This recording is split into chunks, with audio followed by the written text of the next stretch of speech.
On poursuit, on marche sur la tête et on a évidemment une pensée pour les forces de l'ordre qui ce week-end seront en première ligne face aux potentiels casseurs en cas de victoire et même en cas de défaite du Paris Saint-Germain, parce qu'il pourrait y avoir de la casse. On pense aussi aux commerçants qui vont devoir fermer sur les Champs-Élysées. Je crois que c'est à partir de 18h ou 19h.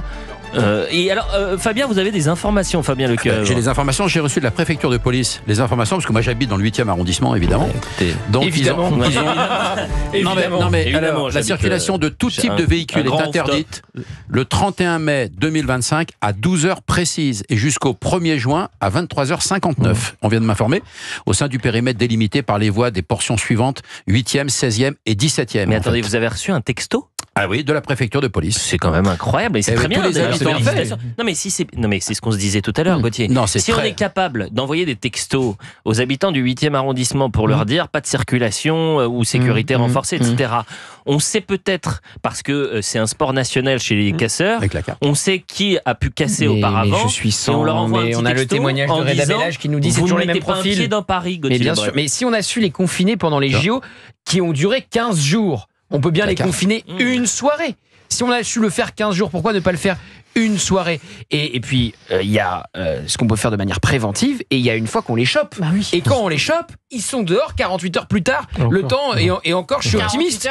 Parce que voilà, s'ils sont déférés, comparution immédiate, ils prennent que dalle, peanuts. Donc, il y a deux sujets. Savoir les confiner quand il y a un match important ou une compétition importante, et ensuite quand on les a, les dissuader de recommencer, parce que la sanction qui va leur tomber sur la tronche, elle est élevée, avec pourquoi pas un peu de prison ferme et des amendes qui vont les dissuader de recommencer. Alors, les amendes, ils ne les payent pas. Je précise, et avec obligation de les payer. C'est bravo aux forces de l'ordre, et encore une fois merci d'être à chaque fois mobilisables et mobilisés quand il y a ces événements-là. La préfecture de police de Paris, elle fait ce qu'elle peut en quelque sorte, parce qu'il y a une forte mobilisation et c'est essentiel d'avoir cette mobilisation XXL avec ce dispositif massif. Ce sont les mots de Laurent Nunez. Je rappelle que pour la demi-finale, je crois qu'il y avait 2000 policiers et gendarmes mobilisés. Là, il y en a 5400. Mais j'ai regardé, par exemple, pour la finale de 2018. Alors, c'était la finale de Coupe du Monde. C'était le 13 juillet, il y avait le 14 juillet ensuite. Mais je crois qu'il y avait 12 000 policiers et gendarmes mobilisés pour le week-end à Paris. Et les punitions collectives ne s'arrêteront pas là. Si c'est un champ de ruines samedi soir, pas de parade le lendemain. Donc la punition collective, elle peut durer tout le week-end. Pas de fan zone, pas de parade. Écoutez, espérons que le dispositif soit suffisant. On a oublié également, mais France 98, la victoire. Il y avait eu des voitures folles. Il y en avait eu deux d'ailleurs. Il y avait eu beaucoup de blessés. Je crois qu'il y avait eu plus de 80 blessés. Je me demande s'il n'y avait pas eu un événement gravissime, mais ça avait été mis de côté en quelque sorte par les médias, qui ont parlé évidemment que de la victoire de l'équipe de France. C'est ces expériences qu'ils ont fait qu'on a, comme vous l'avez dit tout à l'heure, on a décidé, en tout cas la préfecture, je pense, a décidé de couper la circulation assez tôt. Et justement, pour éviter les problèmes, on ferme au niveau, on évite la densité de circulation des véhicules, comme on fait maintenant aussi le 31.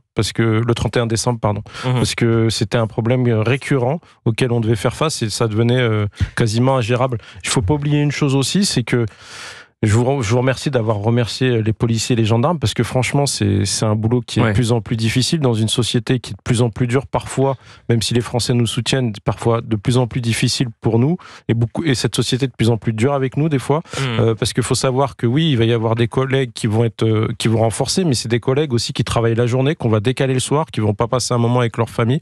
Et il y a des collègues aussi, dès 5h du matin, au cas où il y a la victoire, déjà ils sont commandés. Vous savez, c'est un peu nous, on est la police de l'actualité, donc c'est un peu comme dans la restauration rapide. On commande, on vient. Donc, on n'est pas des robots. Donc, franchement, je pense qu'il faut tirer notre chapeau à tous ces fonctionnaires. Mais vous avez bien fait de le dire. Et on le dit pas suffisamment. C'est-à-dire que dans les médias, on va vous parler violence policière et racisme systémique.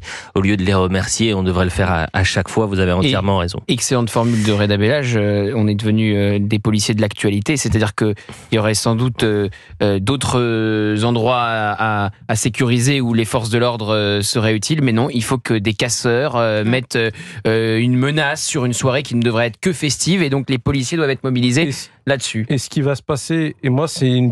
Bon, alors je suis sûr que je suis plus sur le terrain, mais c'est une crainte de syndicalisme, parce que du coup c'est moi qui vais dans les médias pour expliquer, analyser, expertiser les choses. Il y a une chose qui va se passer aussi, c'est qu'on va avoir beaucoup d'images, parce que si Paris gagne, ça va être, honnêtement, je pense que ça va vraiment être le feu, parce qu'on parle de Paris, mais vous parlez pas de la banlieue, parce qu'il y a eu des... Et donc la publicité à l'international va être désastreuse, quoi. Il va y avoir des gens qui vont filmer, on le voit en ce moment, on voit des images qui tournent notamment sur Saint-Denis, on l'a vu à Lorraincy, où on se fait insulter, les gens sont fiers de filmer des policiers en train de se faire tabasser. C'est vraiment la mode en ce moment sur les réseaux sociaux, et je sais, et mes collègues sur le terrain, ce qu'ils m'ont dit, ils ont peur de ça parce qu'ils savent que y a des gens qui vont récupérer des images, on n'aura pas vu l'avant, on n'aura pas vu l'après, on n'aura pas dit tiens, le policier ça fait 8 heures qu'il bosse et ça fait au bout de 8 heures, il y a un mec de quitter les lieux, il veut pas quitter les lieux. Mais bien sûr, mais Reda Bellal, jurisprudence Drancy, les policiers après le rodéo sauvage qui veulent interpeller, on voit une vidéo qui dure 20 secondes et vous avez des élus qui considèrent que le fait de société, c'est la violence policière et ce ne sont pas justement ces voyous qui refusent d'obtempérer.